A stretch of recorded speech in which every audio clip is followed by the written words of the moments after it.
Hello and welcome back to another episode of the Scottish Games Network podcast. As always, we're your hosts. I'm Ryan. I'm Brian. And I'm Andrew. And yeah, this week we've got a slightly weird episode.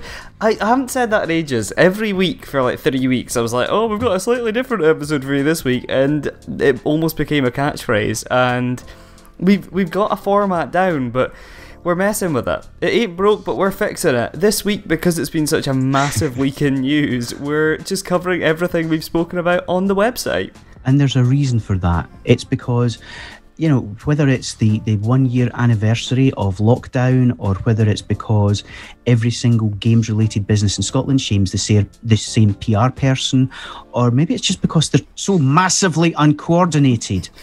But everyone that we've ever heard of in our lives has released news, and fairly significant news this week. So we have been running around like robotic Japanese beavers trying to get all of these incredibly good news stories written up and published and shared out there. So it's all good stuff, but it just means that there's so much going on that we're not going to take our deep dive into something. Instead, what we're going to do is focus on a couple of the areas that are highlighted by the news, and really try to give you folks some context as to why we think it's important and why everything that's happening right now is going to make things better for everybody. I'm loving the oddly specific simile of Japanese robotic beavers. That was an interesting one. It threw me off a little bit. They work damn hard.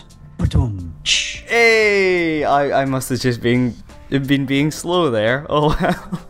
So guys, we'll try and keep our regular format somehow this week. So what have you been playing this week? Well, I actually do have something new to speak about this week. I recently played a mobile game, which is something that I don't find myself doing very often, just because I've never really had the tech for it. But I came across, we came in contact with anyway, a Scottish developer called Cloud Colony. And last year during COVID, during the beginning of the pandemic, they released a escape the room type game called Escape: The Cabin. And I've seen lots of these kind of escape the room games going about, but I would say that for such a small team, there's only a few of them working on this game. They've made something that has just a lovely kind of style and production value. It's kind of got a sort of witch theme, this escape the room game, and just a kind of color palette that, I don't know, it has this very kind of like soft and welcoming sort of tone that is very different to the kind of, I don't know, more kind of horror adjacent, or I don't know, thriller type thing that you tend to see in stuff like, you know, like I think The Room is the name of like the real popular I believe franchise or something, it's right? called that, yeah. And it has like a more of like a Da Vinci Code type aesthetic, right? The Room was a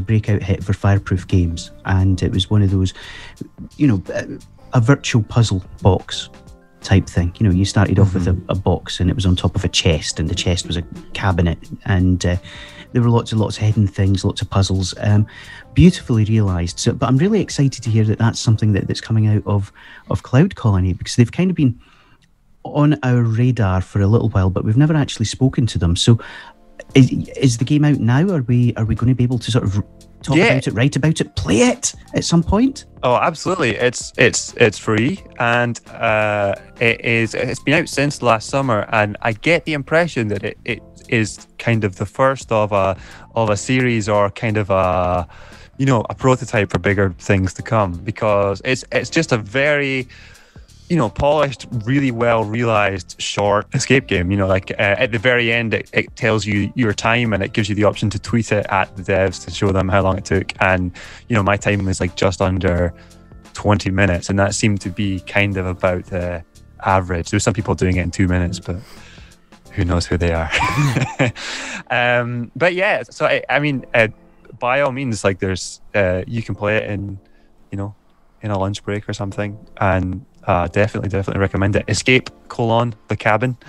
maybe if I can hook my phone up to YouTube, we can have another stream, which leads me into what I've been playing this week, which is, well, I played a little bit of it on Monday. You can see that on the channel. It's Island Saver, and I have not stopped thinking about it since Monday, but I refuse to play it unless I'm streaming. So next Monday, I'll play some more.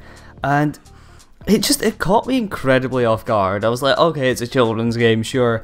And I don't know if it's because of lockdown or, you know, what it is, but just that, the tone of the game and the aesthetic, just, it really appealed to me, and I think it was just what I was needing at that point, was just something nice and calm and colourful, and there's no time limits or stress, and it was just a lot of fun. And I mean, it's teaching kids about banking as well, which is awesome, and that later went and inspired chatting as well, so I'm just going to promote everything that's been on the channel this week, because no one else will, so I might as well. There's a reason that Island Saver has got, you know, 20, 30,000 people on YouTube all playing it, none of whom are 6 to 13. It's charming, it's delightful, it's fun, and as you say, it doesn't come with the effing vertical difficulty level that can force you to rage quit and just, you know, give up or scream in frustration. Yeah, it's a beautiful piece of work, and it was really nice. I tuned in when you were playing, and just watching you playing it was actually quite relaxing and quite, you know, stress-free. It was lovely, and all the bankimals, and you know, I think I've got a hang of this tax thing now.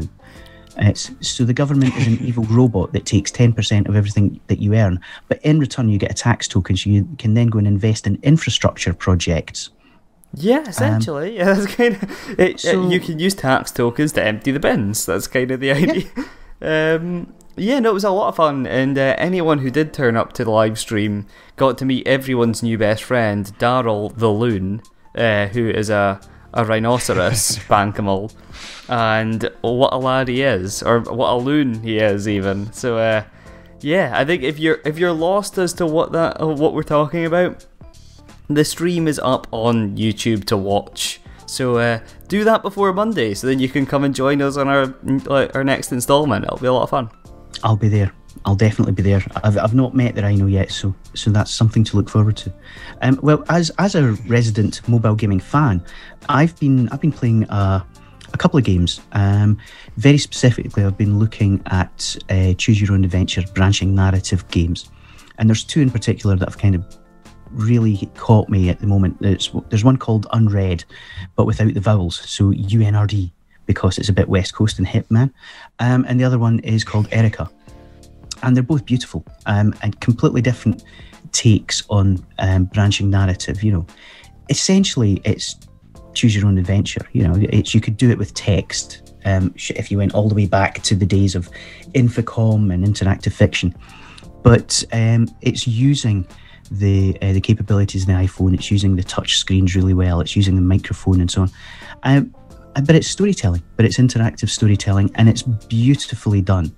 In both cases, I'm not entirely sure which one I prefer right now, but because I do a spot of teaching, and I've got creative writers, screenwriters, who are really, really interested in how they can take their skills into gaming.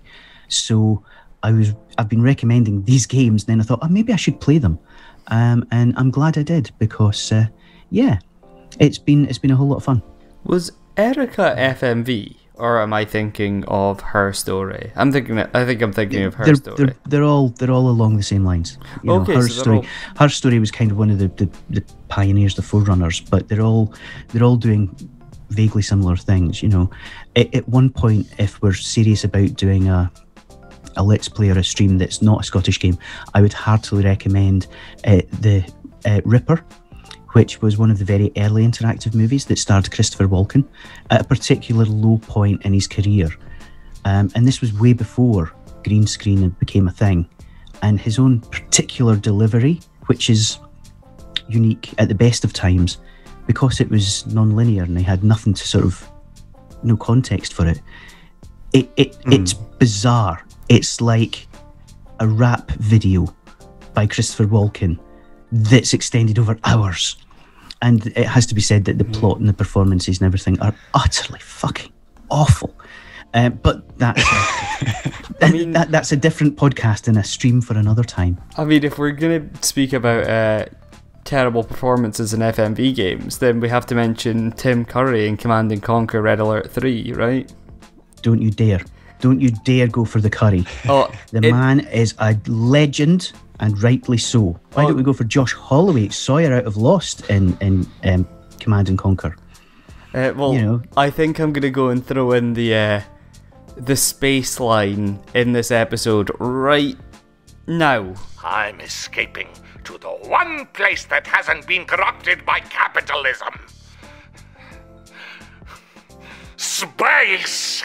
Okay, I've just created more work for myself, but it's a good time. It's a good laugh.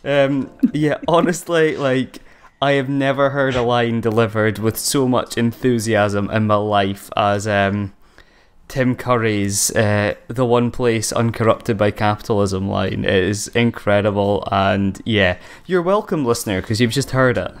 And by all means, throw in a picture of Josh Holloway from Command & Conquer as well, or a picture of him in Lost with his top off. That might even get us, a few more views. Oh well, there we go. But eye candy this episode. So let's get into the meat of this episode. Let's get into this our main body. Meat, yeah. From beefcake to meat. We'll go. God. We apologise to all the vegetarians, pescatarians and vegans in our audience. We love you all and you're all very welcome. Yes. So let's get into our news, because that's going to take us a fair while this week. So let's start off with the UK games market hits a new £7 billion high. Now, was this yourself, Andrew? It was Brian. Okay, Mr. Brian.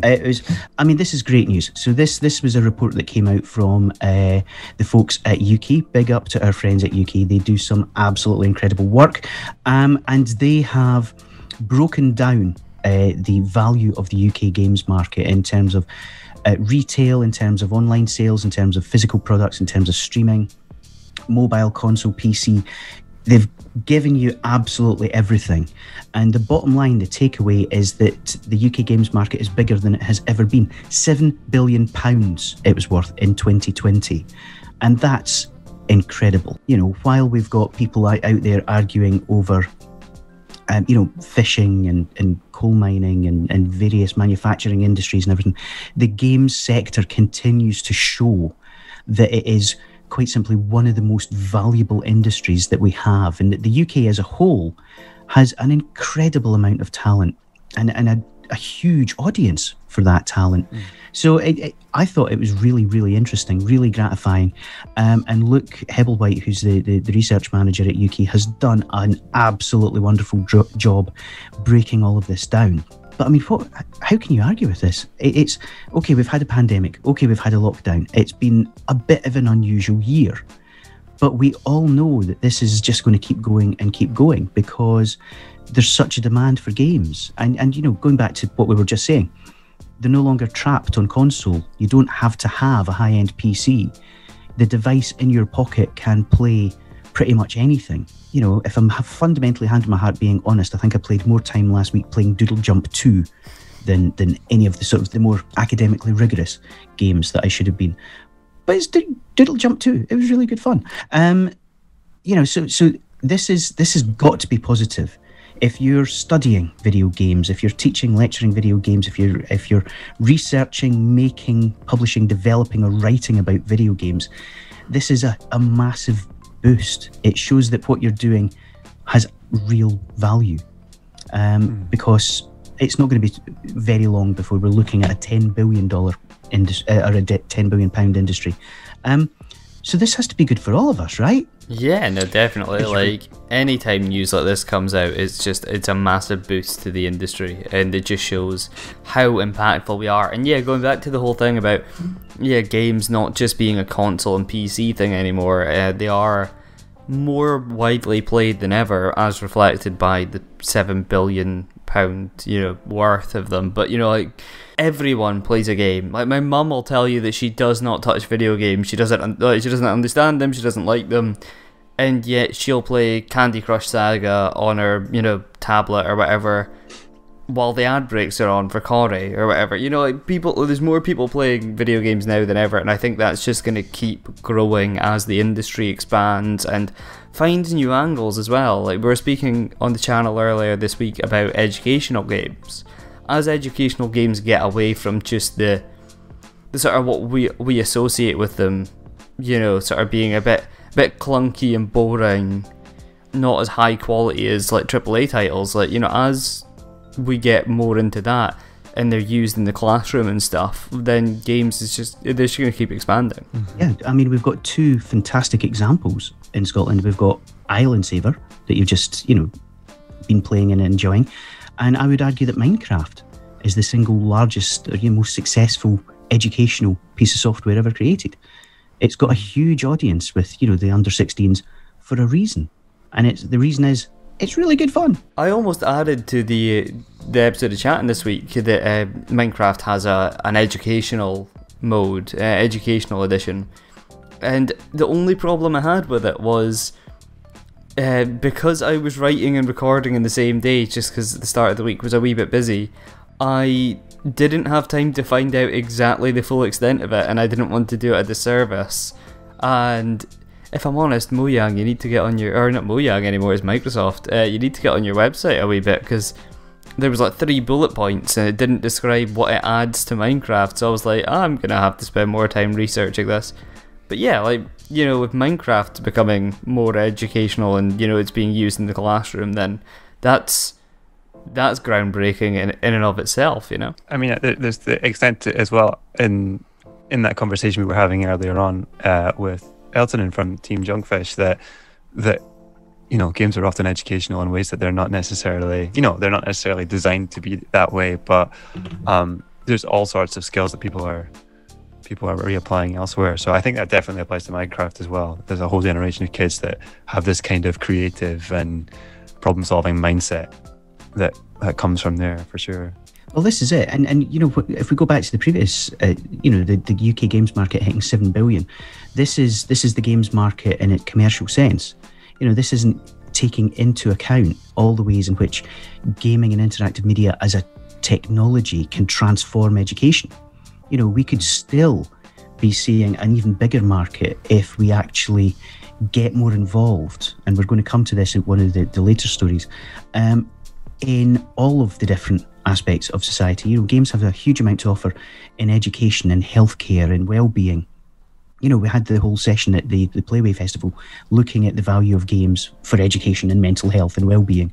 And these are areas that I think we could absolutely pursue to drive us into, you know, ever more people's lives and make games more than just mere entertainment. Do you know, we mentioned Minecraft earlier, and that transitions us perfectly into our next stories, which is 4J founders have created Chroma Ventures. Now, Brian, was this your one again? This was me, yeah. This is fantastic. So, Chris van der Kuyl, Paddy Burns, very well-known figures in Scotland's games industry, and the founders of 4J Studios have created their own venture capital, their own funding offshoot, and a new outfit called Chroma Ventures. And they're looking to invest in companies, initially across Scotland and the UK, but then they've got global aspirations. But they're looking for smart, data-driven businesses. Now, there's just as much reason for that to be a games company than there is to be anything else. They've already invested in one Dundee studio called Puny Astronaut, and they're currently working on their first game, Skytales. But they've also invested in a recipe box company called Parsley Box, an insurance tech company called Broker Insights, TV Squared, who do data monitoring for television advertising. You know, they're really going across the board here. But the fact that we've got two people who started in video games, who made their first kind of steps into industry in video game, made all their money in video games, is phenomenal. And so this should really be a golden opportunity for games companies in Scotland, new teams in Scotland, to really look seriously at how you get yourself investment ready, how you go to somebody and say, invest in us as a company, not just in this particular project, not just in this one idea. It's we are a company with long-term prospects, give us your money. Because they're experts, they've done this, they've been there, they built Viz, they've built 4J, they've done original IP, they've been licensing stuff.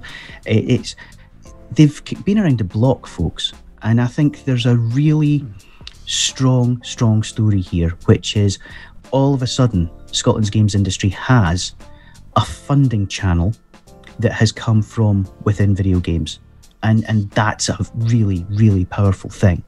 So we need to now look at how we start getting new businesses, new companies, teams with a good idea to the point where they are investment ready, so they can get in front of Chris and Paddy and the Chroma team and say, you should invest in us. Yeah, like it's all like, when you said about sort of there's no reason why games companies can't apply for this funding and apply to sort of get backed by Chroma. It is almost like they're sort of giving back in a way, isn't it? Like they're sort of going to smaller devs and being like, here's an opportunity to get your name out there. I think it's really, yes, but I think it's really important to say this is a venture firm, right? They're not, it's not a charity. Yeah. No, they're not giving it out for free. Yeah. They're looking for companies that can grow, that can give them a return, and that's a good thing. That's a really good thing, because that shows that there's a healthy business. If they're investing in you, it's because they see a return, they see a long-term, value in what you're doing. Beyond the we've got a good idea, that's not investable. We are an amazing pioneering company that is doing X, whatever X happens to be. That's investable. So it's not a universal panacea, but I think it's a fantastically good addition to the Scottish landscape that we didn't have last week. Well, it's like, and not only are you getting cash with this investment, you're also getting the expertise of business, like a successful business owner, regardless if you make games or if whatever you're doing. These guys, like you say, they've been there, done that, worn the t-shirt, made the film, like they've done everything. Like they know exactly what they're talking about. So forgive me, I don't know too much about the relationship, but I do think that the relationship that you have with Puny Astronaut is something a little like that, right? Like the Puny Astronaut is like the office is inside 4J, I think. No, okay, no. Right, So no. So we're talking about separate companies. 4J Studios is a games development studio that does the console versions of Minecraft. Chris and Paddy had Tayforth Properties, which is their commercial property arm, that built Water's Edge, which is the kind of kick-ass rocking and rolling new facility down at the side of the Tay and Dundee's booming waterfront. And Puny Astronaut are located there. But they're located there because they got investment through what is now Chroma Ventures. So, it's 4J is still 4J. 4J makes video games. 4J does not invest in people, and 4J doesn't make offices. So it's the same people behind it, it's Chris and Paddy, but they've got a lot going on. I don't think they're sitting around playing video games very often. Yeah. Moving swiftly on after that economics and business lesson, I think I need a wee respite, and we'll speak about another game studio. We'll speak about Firefly in Aberdeen. This was a follow-up to last week's 5 game studios in Aberdeen piece, and because I didn't realise that there was such a big studio up here, I just felt like I had to contact them and see what was going on. And so we spoke with Dave Robertson from Firefly.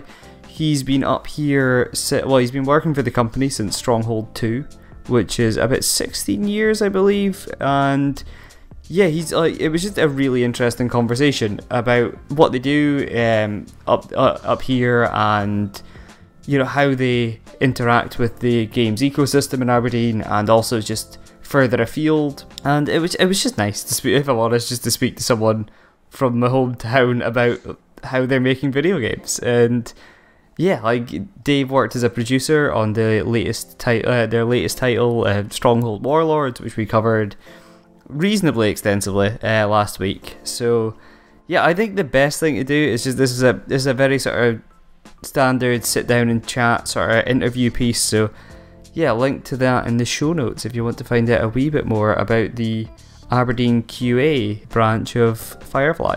So is that... Yeah, some fun wee anecdotes in there as well. Oh yeah, definitely. Yeah. So is that the kind of the primary focus of the studio? Do they do all the QA test?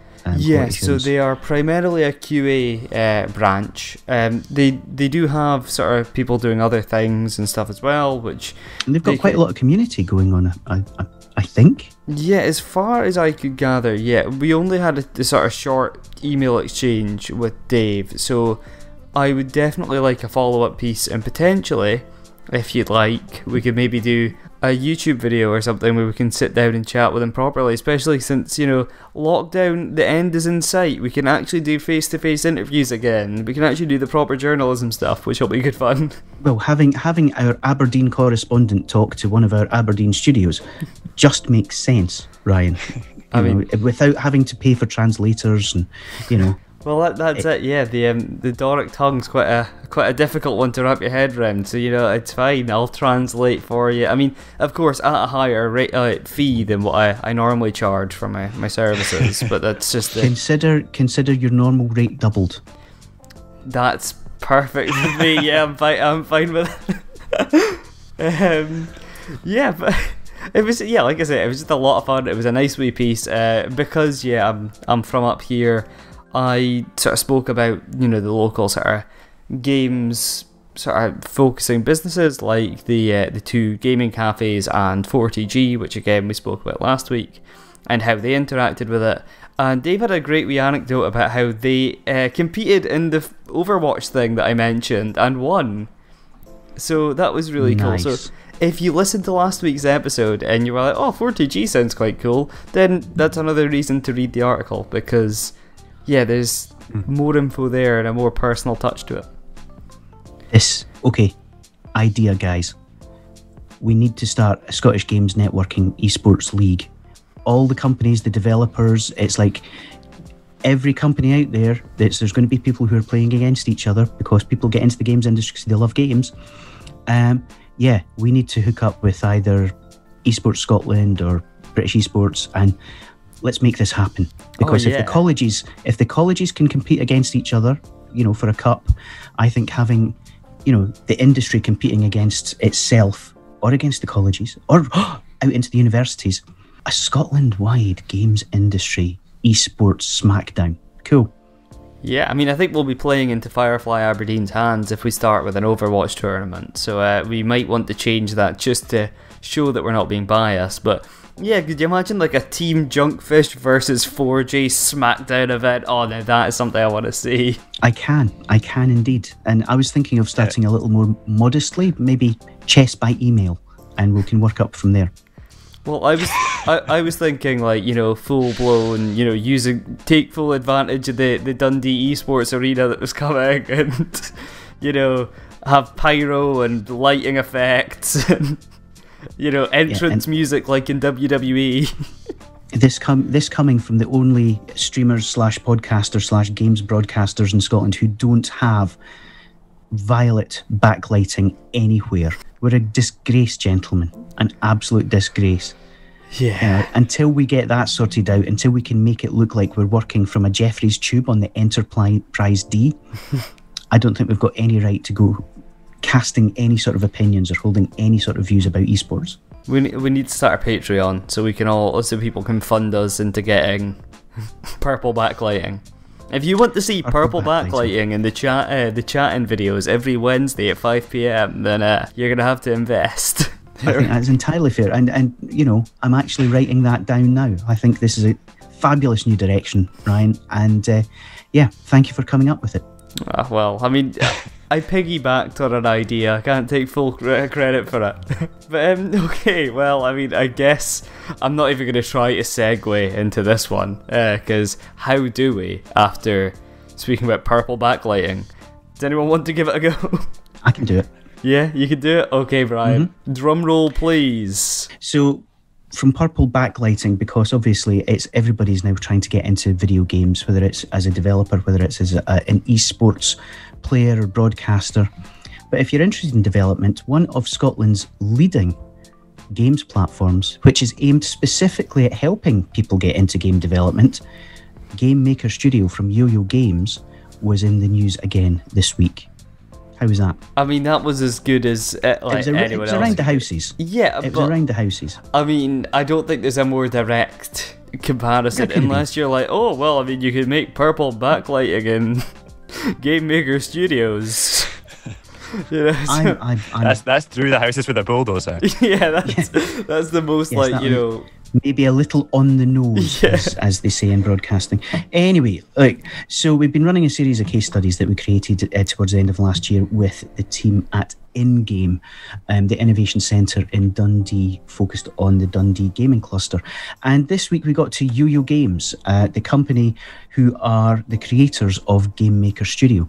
If you've not come across Game Maker Studio yet, it's a games engine, much like Unity, much like Unreal, but focused on 2D gaming and aimed at a more novice game developer. So the idea for the platform is to help people get into video games without having to learn the intricacies of coding, without having to, sit down and actually master Java, JavaScript, Python, C# or whatever. And it's done it incredibly successfully. So it's now had well over 10 million downloads.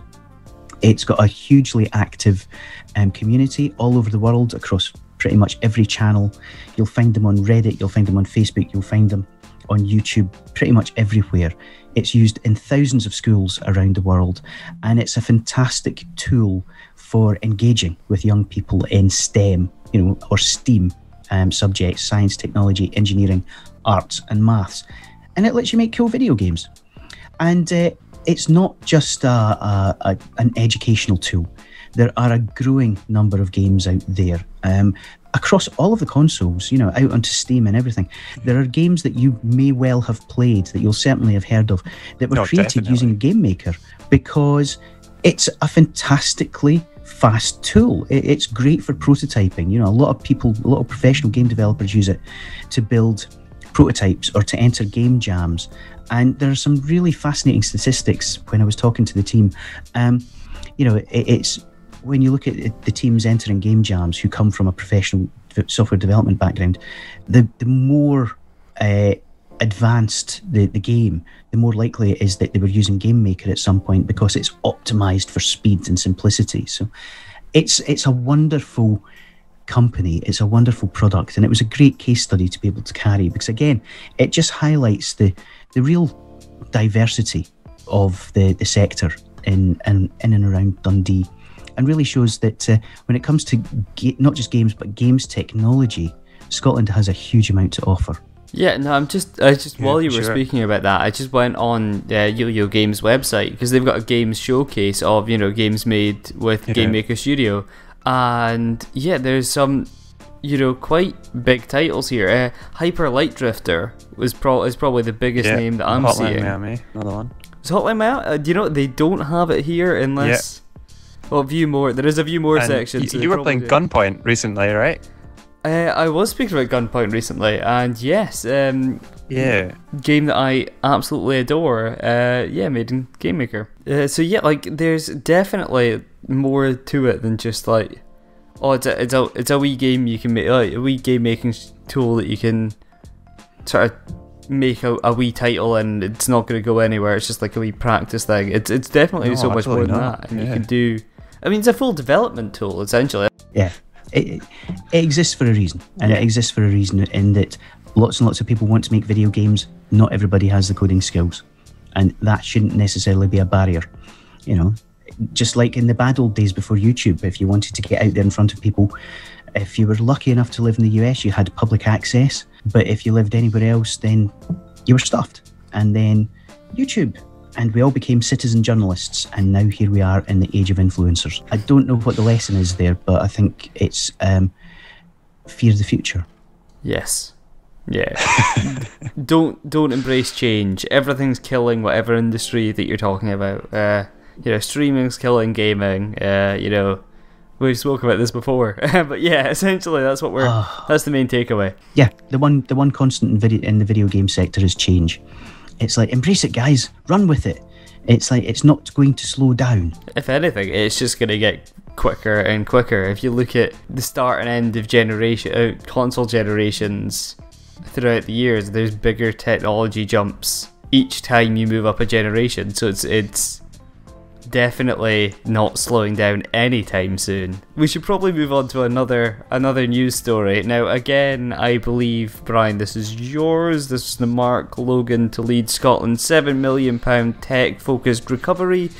And yeah, I think we alluded to this earlier. We definitely mentioned it. Either that or we mentioned it before the show started and I'm just getting confused. And if so, I've now just confused all of you because you're going, I can't remember them mentioning that. But yeah, Brian, why didn't you tell us a bit about this? Okay, so this is probably the biggest story of the last year when it comes to Scotland's video game sector and Scotland's tech sector as a whole. So back in 2020, the Scottish Government commissioned a guy called Mark Logan to review our tech ecosystem, right? Not just the industry, not just the companies who are making software and making technology, but the way it's taught, the way it's funded, the success of our whole technology ecosystem. And Mark is one of the founders of Skyscanner, who were one of Scotland's first tech unicorns. Now, a tech unicorn is a company that's valued at $1 billion on the market. So they, along with FanDuel, were one of the first two in the whole country. And Mark produced a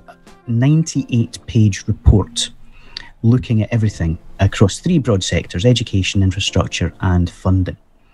And I thoughtfully created a 2,000-word summary that we posted on the Scottish Games Network, because essentially what he did was look at how we create more successful companies on a more consistent basis that are making more money, and that we can really put Scotland up alongside a lot of the other global hubs for digital technology. Obviously, digital technology includes video games. And this was a fantastic, pioneering, groundbreaking piece of work.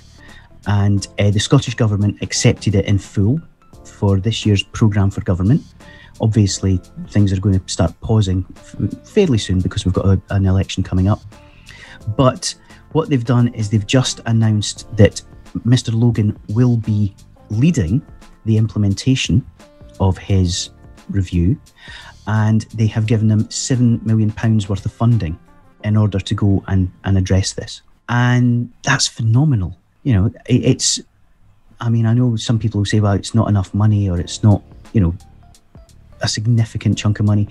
But if you read the review, if you get that the government has accepted this in full, this could lead to a fundamental change across pretty much every single aspect of digital technology in Scotland. The way it's taught from primary schools up to universities, the way that universities encourage students to explore and experiment and spin out into their own businesses, their own companies, and try new products and services and technologies.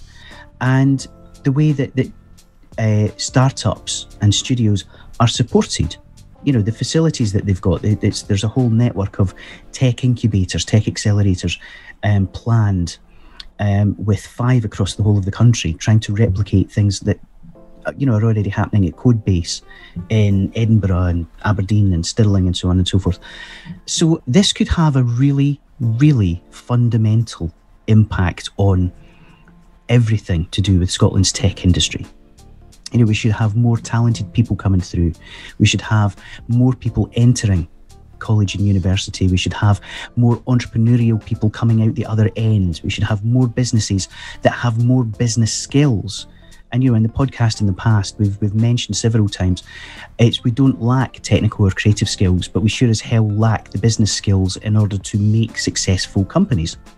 So this is a big, big project, and it could really have an impact quite quickly, because part of the announcement was that they're releasing £1 million in the next few weeks, specifically to look at funding organisations, conferences and trade shows and training, specifically to upskill and specifically to position Scotland on a global stage. And the Scottish Games Network has already started talking to a lot of people about this, specifically to tap into this, to make sure that the games industry, the games ecosystem is tied into this, because this is our opportunity to take things to an entirely new level. And if you want a little bit of context, this also ties into two other announcements that we did in the last week. One was that Scotland has just announced its digital strategy, which is the way in which government and public sector utilise digital technology for the benefit of everybody, every citizen, whether it's through your engagement with the public sector, your local authority, all the way through to digital identity, the use of data within government. The pioneering CivTech programme is going to be embraced and enshrined at the heart of government and public sector. Again, all really, really good news if you consider the games industry to be part of our digital ecosystem. And then the Scottish Government also released its AI strategy, which is an ethical and professional approach to the utilisation of artificial intelligence within Scotland, again, every level of government and society, for the betterment of the country and to make us a more digital and a smarter society. And it very specifically outlines that games have a role to play. There's a case study that the Scottish Games Network wrote specifically looking at the use of AI in video games, going all the way back to the earliest days of the games industry globally. But all of these things tie together, and they're all incredibly important pieces of work, because this is an opportunity, this is a chance to make Scotland the best place in the world to make video games.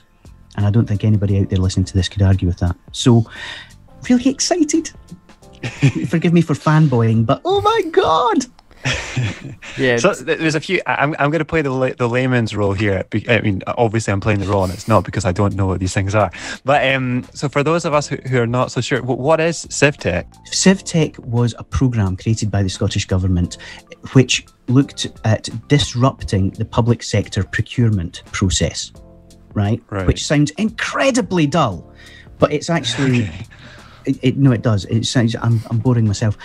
Look, if you're trying to get a problem solved in the public sector, then you've got to put it out to tender, and you've got to write a proposal, and you've got to sort of put it out there and get.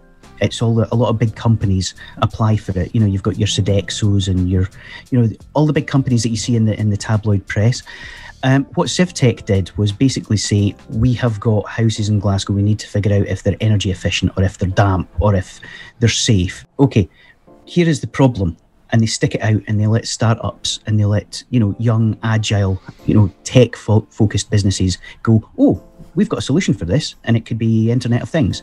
And what we need to do is we need a couple of sensors in each house connected wirelessly. Boom, done. Or something as simple as having a data analytics company look at the use of public waste bins in Stirling. This was an actual thing. So they just used data to say, actually, if you change the routes and you change the timing, you can empty these bins, you're not going to have them overflowing or anything, by adopting this schedule, and everyone's going to be happy, and it's going to save you tens, hundreds of thousands of pounds a year. Job done. Right, yeah. So it's a smarter way of solving problems at a government and public level to try and make things better without going through the hugely tortuous process of procurement and all of this kind of stuff. And it's another way for getting young, agile companies involved, and I would really, really hope that in the near future we start to see some games companies getting into this as well, because again, if you look at the applied games, you look at serious games, we can do way more than blow shit up, man. We can really help with education, with healthcare, with mental health, well-being, all of the good stuff that we keep banging on and on and on and on and on and on and on and on and on about. So it's a really pioneering program. It's now been picked up in a lot of countries around the world. There's a CivTech Alliance that started in Scotland but is now being used in countries not just across Europe, but out into the US, South America, Eastern Europe, etc. So yeah, we rock, man. Yeah, that's really interesting. That's really, really interesting. Yeah, almost worth a whole podcast in and of itself, and that might be something that we can do in the future. Yeah, not just video games. I span the genres. I am Johnny Lasers. Talking about spanning, I reckon we should span our way through these news stories, because we're need to make up time here. So why don't we speak about Ninja Kiwi being acquired for $142 million? Ninja Kiwi's Balloons series that started as a Flash game that I think probably everyone must have touched at some point or another. Like, it was just one of those ubiquitous games. But then, kind of made the jump to mobile with the help of Dundee developer who became part of Ninja Kiwi, and became a tower defense thing, and just this big phenomenon. That same Ninja Kiwi was recently acquired by the Swedish company Modern Times Group, who, if they are ringing a bell, they were also the company that recently purchased Hutch Games as well, which Brian mentioned earlier on. So another huge investment in a Dundee situated, or at least partially Dundee situated company. They're loving the Dundee, these Swedish tech giants. Yeah. What's going on here? More specifically, primarily mobile developers. Like, the sort of biggest thing that I saw from Hutch, I think it was me that covered the acquisition a couple of month ago, something like that, was their F1 Manager series, which is a mobile title. And now, yeah, they've got the Dundee mobile developer of Balloons Tower Defense. They're really schnaffling up all those mobile developers down in Dundee. Yeah, I mean, this is another great story for the Scottish games industry, because mergers and acquisitions are usually a sign that you've got something good going on, and a lot of people go, oh god, a company's been acquired, they're no longer Scottish, blah blah blah blah blah. But the reality is, Ninja Kiwi were doing something that had real value, and MTG are not a dumb outfit. They're trying to specialise. They're trying to sort of capture the biggest market share that they can in a lot of different areas. So they're looking at city building and strategy through their acquisition of Games, mobile racing through Hutch. They're the owners of Congregate, Congregate.com, which used to be one of the sort of the biggest online kind of Flash games, and so they've really sort of come through with the evolution of idle games, and now they're moving into tower defense thanks to Ninja Kiwi and Balloons TD. So, it might not be your idea of a traditional publisher, the Activision Blizzards and EAs and so on and so forth, but it's a really big, broad, dynamic and massively, commercially successful industry out there. And there are players out there for absolutely everything. So MTG are clearly seeing a lot of opportunity to acquire the audiences and acquire the expertise in all of these different areas. And hats off to Ninja Kiwi. They have made balloons and monkey-based gaming their own. Andrew, you hit the nail on the head earlier about how not everyone must have played a Balloons game or came in contact with a Balloons game at some point. Like, I think I wrote an article again about a month ago about tower defense games made in Scotland, and when I covered BTD, I mentioned that there must only be about 3 people on the planet that have not came in contact with these dart throwing monkeys and their balloon adversaries. Something as well that I thought was interesting that the Ninja Kiwi guys had to say about it was, as well as obviously the financial backing, the kind of the sharing of knowledge that comes from an acquisition, which is something that doesn't get really talked about as often. But they were saying that marketing has never really been their strong suit, and that's something obviously that they'll hugely benefit from being part of MTG. And also, with MTG owning ESL as well, is there an opportunity for them to look into esports, right? Because now they have access, or at least a closer connection, a direct connection to basically the biggest name going in esports, right? So it's so interesting to get those kind of cross pollination type things. Yeah, definitely. And speaking of cross-pollination, our next 2 stories interconnect quite well. We covered yesterday, at time of recording, so Wednesday, that Dundee has been selected for being a 5G testbed. And then today we spoke about how Abertay Uni has been ranked the best university in Europe for games courses. and those two stories are linked quite closely, with Abertay being behind the whole 5G testbed, supporting that quite strongly. But essentially, how the Dundee being a 5G testbed, they're putting an innovation hub in Dundee, and yeah, it's just they're at the sort of forefront of that 5G tech, and that means an awful lot, not just for your mobile or whatever. It's also a big thing for game development, and it gives developers a lot of opportunities that they didn't have before. And of course, Dundee is a natural choice for that, because as we mentioned, there are quite a lot of developers in Dundee. They're the sort of the capital of games in Scotland, and that includes mobile games, so that also helps them out there, and by being able to better utilise things like AR and AI technology, it's truly exciting. I think this is it's been a really busy week. It's been a great week for Dundee, thanks to Chroma Ventures and all the good stuff that's going on. And congratulations to Gregor and Dana and Ruth and Charlie, the whole team at Abertay for all of this. I mean, there's so many good things going on up there. And for the 7th year in a row, Abertay has been voted the best place in Europe to study video games. And so our hats go off to them, and clearly we all need to get together and have a great big party at some point, because it's just one more example of the extreme awesomeness of Scotland's gaming ecosystem. But alongside being the best place to sort of learn about video games, the introduction of Dundee as a 5G test bed is again going to be a step change, because 5G does not just mean you get faster streaming, you get faster downloads. 5G is an enabler of really disruptive technologies, primarily maybe the Internet of Things. So if you've got strong 5G signal across the city, you can have really cheap sensors, and you can have so many things hooked up, and that can really open up entirely new doors, new ways of looking at everything, from retail to travel to personal safety.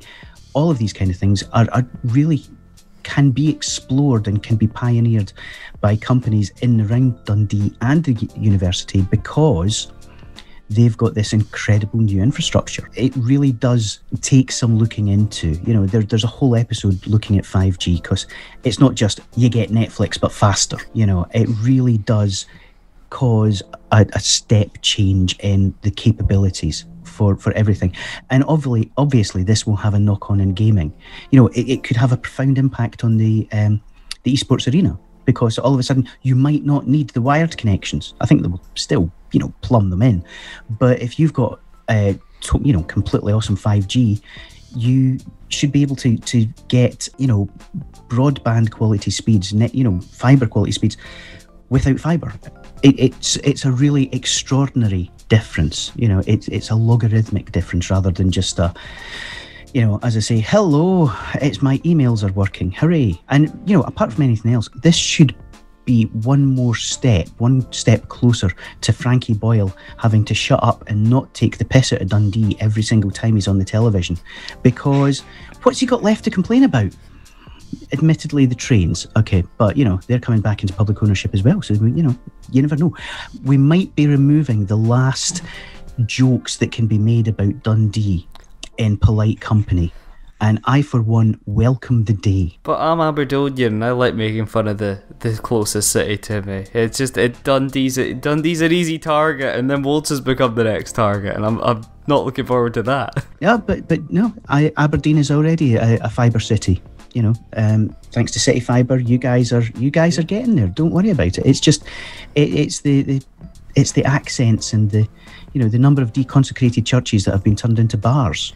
Oh yeah, we've got a lot of those. I didn't notice how many bars we had in the Aberdeen city centre until my girlfriend's mum came up to visit, and we were walking through the city centre, and she was like, "There's an awful lot of pubs here, isn't there?" And I was like, I'd never noticed. But yeah, you're right. Every second, it's like there's a shop, then there's a pub, and then there's another pub, and then a couple more pubs, then another shop, and then rinse and repeat.